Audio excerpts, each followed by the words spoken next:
Djokovic's pre-match warm-up routine is nothing short of unbelievable. Every movement has a purpose, every drill carefully chosen to prepare his body for battle. He covers every part of his body, from neck rotations to dynamic leg stretches, core activation, and upper body mobility work, ensuring that every joint is primed and ready. This meticulous approach is one of the key reasons he can still play at an intense level, going toe-to-toe with the young, hungry players on tour. At his age, most athletes would struggle to maintain such explosive speed and endurance, but Djokovic's preparation is elite. His routine doesn't just warm muscles, it sharpens reflexes, boosts flexibility, and readies his mind for the fight ahead. When he steps onto the court, you can see the results. Fluid movement, quick reactions, and the ability to outlast opponents in even the most grueling rally. Noel's pre-match ritual lies a sweeping rhythm that courses through his upper body, arms, and core with deliberate intent. Precision in motion that transforms him from a seasoned athlete into a force of nature on the court. He weaves elastic resistance and weighted spheres into that warm-up tapestry, priming the intricate interplay of rotational strength, control, and fluidity. By inviting resistance from bands and spheres, he calibrates his body's readiness to twist, coil, and release with power and grace. What emerges is more than warmed muscle. It's a fine-tuning of coordination, spinal mobility, and the kinetic link that carries force from his center to the tips of his limbs. Such preparation is vital for someone of Djokovic's caliber, where every fraction of a turn or subtle alignment shifts the balance of a rally. This rotational focus taps into the engine of tennis performance, the ability to generate torque through the torso while maintaining stability in the shoulders and hips. It sharpens his capacity to decelerate with control, to recover and recoil instantaneously into the next stroke. The elastic tension and weighted momentum activate proprioception, his sense of body awareness, across multiple planes, ensuring that even the smallest adjustments respond with reflexive precision. As a result, Djokovic maintains remarkable resilience in his joints and connective tissue, safeguarding longevity in a sport that tests them relentlessly. Incorporating rotation before stepping on court does more than elevate performance. It primes the entire neuromuscular chain. The weighted implements add an element of dynamic loading, awakening the stabilizers that protect shoulders from strain and back muscles from twist-induced stress. The bands add longitudinal resistance that encourages control throughout the arc of movement, rather than allowing snapping or jerking. This kind of preparation serves as a preventive measure against overuse injuries, especially significant as repetitive rotational actions abound during backhands, serve wind-ups, and follow-throughs. Moreover, these warm-up patterns reforged with weighted and resistance tools sharpen his timing and rhythm. Under rotation, tendons and fascia respond with heightened elasticity, synovial fluid circulates more freely, and joint capsules become primed for velocity, not just range. The connective tissues are warmed in both length and function, diminishing the risk of microtears and improving absorption of high-impact strain. For someone playing at the very top of the game, where split-second timing matters, this means translating practice days of effort into match-day sharpness. It's also a cognitive cue, a mental switching signal that alerts the brain and nervous system that full capacity is imminent. In that moment, he is reminded of every prior success, every finely tuned rotation powering winners. The bands and weighted spheres act almost like hands dialing in muscle memory, locking in the finesse of movement. As he loosens into rotational flow, coordination becomes second nature, reflexive rather than forced, tightening the connection between intent and execution. When I see Novak Djokovic glide across the court, it isn't just his strokes that stand out.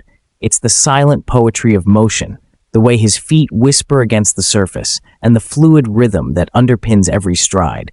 That sense of seamless movement is something he sharpens even before the match begins. The pre-match ritual isn't merely about limbering up. It's a deliberate sharpening of his agility, a fine-tuned calibration of pace, balance, and awareness that primes him to outmaneuver the most agile newcomers. Watching him weave across the baseline with grace, I'm reminded of the simple truth. Hard work beats talent. This deliberate preparation, dedicated entirely to honing his agility, reveals the artistry behind Djokovic's court craft. He isn't merely readying his muscles, he's cultivating the dance between anticipation and response. Each step in this phase awakens the neural and muscular pathways that govern split-second reactions, body alignment, and ground contact. It's here, in those moments before that first serve, that he's building the undercurrent of rhythm that will carry him through endgames rife with pressure and fatigue. Research shows that warm-ups rooted in dynamic movement patterns dramatically elevate speed, coordination, and court coverage ability, while also significantly reducing injury risk.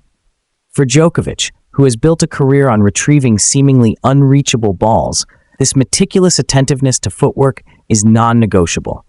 Every match demands bursts of multi-directional movement, quick pivots, and recovery. A well-warmed body moves efficiently. It's no accident that players like him, anchored by elite agility, can chase down shots others might concede. Indeed, tennis isn't just about hitting the ball, it's about getting there first. Agility equips him to reposition faster, regain balance instantly, and fire back with precision, all without overstressing joints. As specialists emphasize, effective footwork training enhances speed, stability, and reaction time while guarding against the kinds of sprains or strains that often haunt players. In the quiet of his warm-up, I imagine Djokovic's mind syncing with his body, his steps finding rhythm, his weight shifting with intuitive ease, every fiber aligned for action. This preparatory phase primes more than joints and muscles, it primes intent. The body learns to trust that smooth, dance-like flow even under duress, so that when the crowd hushes and the ball is in play, motion is not second-guessed, it simply flows. Indeed, dynamic warm-ups also sharpen mental acuity, anchoring vision, focus, and purpose so that the athlete enters a match mindset, locked in and ready. There's another beauty in this. Djokovic's body learns to be economical with its motion. Agility means moving quickly, yes, but also wisely and with stability, preserving energy so that he sustains high-level execution through grueling rallies. That conservation of effort makes his footwork appear both effortless and powerful. In effect, the fluid rhythm he builds before stepping onto court is a signal he's envied among opponents, that he's already dialed in, balanced, and ready to outlast. Watching him glide, anchored by years of practice and honed by endless repetitions, makes the routine before the first ball more than just a warm-up. It becomes the crafting of a performance. Talent may open doors, but it's the focused precision of footwork, the controlled rhythm, and the defensive grace that have enabled Djokovic to match and often surpass the next generation. In those moments of pure flow, ankle poised and body balanced, he isn't merely reacting, he is sculpting each moment of the rally before it unfolds. That sense of readiness isn't spontaneous. It is carefully cultivated in those moments before the match starts through a general dynamic warm-up that lifts his heart, warms his muscles, and greases his joints, activating the systems that enable him to meet the surge of pace in modern rallies. This warm-up is far more than a courtesy to physiology. It is an essential preparation ritual, especially in the context of advancing years and the blistering speed of opponents like Sinner or Alcaraz. This movement-based awakening serves multiple vital roles. It encourages the body's internal thermostat to rise. Heart rate increases, blood flow accelerates, oxygen floods muscles, and temperature climbs, all combining to make tissues more pliable and responsive. In Djokovic's case, that means every fiber of muscle, every connective tissue in joints is brought into a state of readiness, minimizing the risk of strain, tear, or the kind of joint protest that comes when exertion is forced before preparedness. Beyond safety, this ritual sharpens performance. Studies reveal that dynamic movement priming, compared with static stretching, yields measurable gains in explosive qualities such as sprinting, jumping, agility, and quick changes of direction. For Novak, who must repeatedly explode into fast-forward bursts, pivot on a dime, and recover in fractions of a second, activating that capacity before match play ensures that the body's high-speed mechanisms are not dormant but fully wired. As age subtly blunts the elasticity of muscles and the speed of neural firing, warm-up becomes even more essential as a bridge between preparation and performance. The efficiency of delivery matters, especially when breathing intensifies under the duress of fast exchanges. A dynamic warm-up that ushers his system from rest to explosive readiness primes not just the body but the breath, heightening cardiovascular compliance and helping maintain rhythm even when trailing quick players pushes respiration skyward. Those opening moments before Djokovic swings his racket aren't passive. They revitalize the kinetic chain. Ensuring joints are lubricated and tissues are warm helps to preserve structural integrity, allowing knees, ankles, hips, and shoulders to twist, absorb, and rebound with harmony rather than protest. In an era where points are won or lost on marathon rallies infused with pace, that readiness protects him from pulling something in an ankle or giving away centimeters in the stretch. So when he inhales, setting himself before the first point, that breath holds more than air. It reflects the body's state after a carefully crafted prelude of movement. It signifies that tissues are ready, the mind is alert, and the breath can ride the wave of quick exchanges without being overwhelmed. Because of this dynamic foundation, his pace doesn't collapse under pressure, even when newer, sharper competitors bring unrelenting speed. Finally, this warm-up primes the mind as much as the body. The flood of movement in those minutes before the match sheds distraction and centers intention. It ramps up neuromuscular communication, turning goal into reflex, impulse into motion, the embodiment of experience controlling youthful energy, of wisdom guiding execution. It not only elevates performance, it commands it. Thus, Djokovic doesn't merely move, he flows. And that flow is rooted not in effortless rest, but in the momentum built by warming the heart, loosening the joints, and lighting the nervous system. In the arena of sport, where reactions, stride, and breath can decide fate, this dynamic warm-up is his undercurrent of readiness. It echoes the truth that, especially now, breathless rallies demand more than talent. They demand preparation, and that preparation fuels great. Long before the first serve, his body enters a state of transformative energy, as an elevated heart rate awakens his system, priming him to meet the relentless rhythm of modern opponents. This cardiovascular surge doesn't just stoke endurance, it sends revitalizing blood flow to his muscles, ligaments, tendons, and especially those vulnerable knees that carry the weight of performance and years alike. A powerful cardio readiness phase does more than spark oxygen delivery.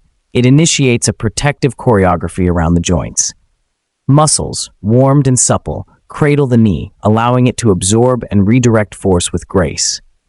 The surge through his cardiovascular system engages not only his lungs and heart, but also reinforces the architecture of his lower body, reinforcing his joint stability through improved circulation and elasticity in connective tissues. This becomes increasingly vital as athletes age. Without deliberate conditioning, the efficiency of oxygen uptake declines, a well-known reality for those in their 30s and beyond. Aging hearts pump less per beat, lung tissues lose elasticity, and muscle mitochondria, the engines of energy, slow in their work. In this context, a pre-match cardiovascular prime is not an optional flourish. It is a strategic reset that counters these natural erosions, sharpening every breath, every strike, every shift. For Djokovic, whose game now must contend with sprightly rivals unleashing blistering pace, this readiness is the secret behind his signature resilience. By elevating his heart rate before setting foot in rally territory, his body learns to adapt faster, recover quicker, and sustain intensity without faltering. This responsiveness is rooted in the very systems that decline with age. His swift heart response, bolstered circulation, and fortified mitochondria become reclaimed territory. Every labored breath near the end of a long rally whispers that he has extended the limits of his body's architecture. Yet it is the knees, often the silent battleground of aging athletes, that benefit profoundly. When the cardiovascular system ramps up, synovial fluid becomes more fluid, cartilage warms, and tendons gently yield to the stresses they will soon encounter.